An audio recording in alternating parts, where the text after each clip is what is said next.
People spend the night here so they don't lose their places. Why is it so important to you? Well, because I guess everyone has their own reason. Personally, I can only speak for myself. Well, I love Russia. Is that sincere? It's very sincere. It cannot be otherwise. There cannot be any doubt where the city belongs. In the center of Berdyansk, there's a monument to the city founder, Count Vorontsov. And on the street posters, we see a real triumph of democracy. Vladimir Putin's quote, "Only the people who live here will decide their future, and we will respect every choice they make." And next to it is the most popular poster, "We're one people." So it isn't surprising that since the morning there have been huge queues to get Russian passports. For the residents of Berdyansk, Russian citizenship opens up new opportunities to live, work and study in their mother tongue, which was essentially banned here for many years. Thank God there will be a Russian school. For me personally, that's the most important thing.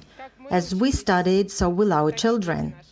And we want to be protected by Russians. All in all, we are Russians and Russian speakers.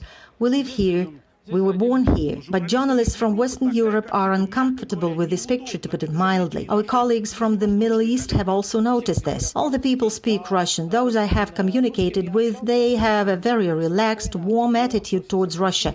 Do you think your Western colleagues will broadcast this truth? You know, you and I understand every journalist can spin his subject as he sees fit. But the truth, you understand, as they say in the Middle East, there's no way you can block out the sun. In any case, one day the truth will be known to everyone. Refugees from Ugledar and Mariupol have been living in this boarding house on the Azov Sea coast here in Berdyansk for several months now. Raisa and her 4 children were taken out of Mariupol by Russian servicemen.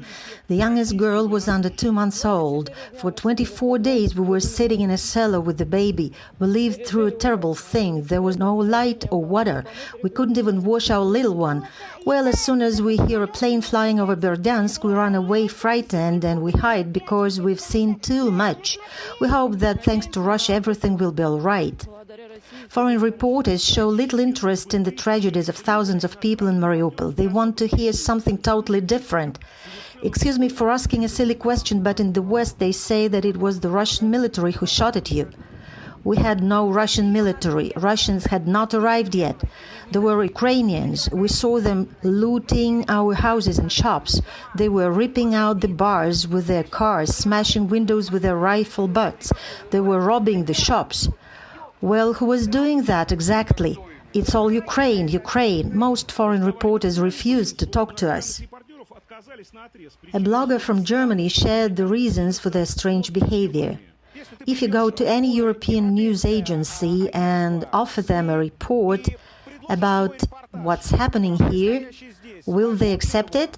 Rather no than yes. And if they do, well, let's say reluctantly, but in any case they will cut out what they think they don't need. And what do they ultimately want? Well, they want to show that Russia is bad and that everything is bad here. One has to tell the truth. And will they show this truth? They saw it with their own eyes.